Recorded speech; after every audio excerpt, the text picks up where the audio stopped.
Bengals and the Steelers, our final afternoon game, and it is sitting right now. You can find 3.5s on Cincinnati. This thing was 5.5, 5, 4. Now 3.5s are coming up for the Bengals. Steelers are, 3.5, 4-point home dogs here. Total of 40-ish, 40.5, 41s. You can find all three of those totals out there. Cincinnati coming off of a bye. Steelers get back TJ Watt. I don't care that they get back TJ Watt. I understand that he is a game changer, but look, it's Cincinnati coming off a bye. Everybody's a little bit healthier. I understand that you don't have Jamar Chase, but Cincinnati's just, if we go by power ratings, Cincinnati's literally 20 spots ahead of where I have the Steelers, if not more.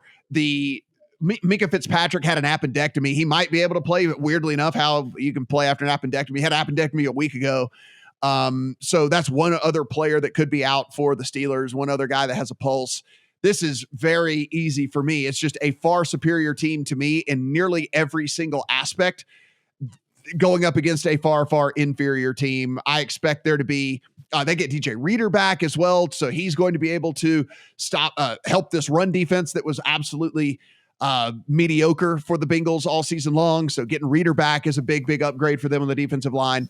Guys, Adam, talk me out of Cincinnati here, because this just, to me, at 3.5, I was gladly able to scoop up 3.5 and felt wonderful about it. All right, here's how I'll try to talk you out of it. Go back to the game they played earlier this year, right? Which, of course, included some fluky things that are probably not likely to happen again. But TJ Watt's back on the field, and Joe Burrow has taken the second most sacks in football this year with 30. And so if there's a leak, the leak is Joe Burrow holding the ball too long without Jamar Chase to stretch out the field for him. So that's the only way I could come at it from the Pittsburgh side. I'm not going to try to tell you anything good about the Pittsburgh offense. I will tell you that I would be worried enough about Pittsburgh's ability to create pressure on Cincinnati that I'm not running to the window on more than 3. At 3, I might be interested in Cincinnati. At more than that, there are enough ways this could go sideways for me that it could turn into a field goal game and one of those ugly games like a 17-14 or something like that I'll pass on it. Steven, I'm on the Bengals. What am I missing here? Exactly what Adam said, that when they have an offensive line that has been so bad as Cincinnati's, that it can completely sabotage your offensive game plan. We saw it again. I know it's a week 1 game, but 7 sacks for Pittsburgh against Cincinnati. And there hasn't been really anything over the rest of the season to give you confidence that Cincinnati has figured out its offensive line. So home dog, I took Pittsburgh +4 here. We're going to go heads up on this one, Matt.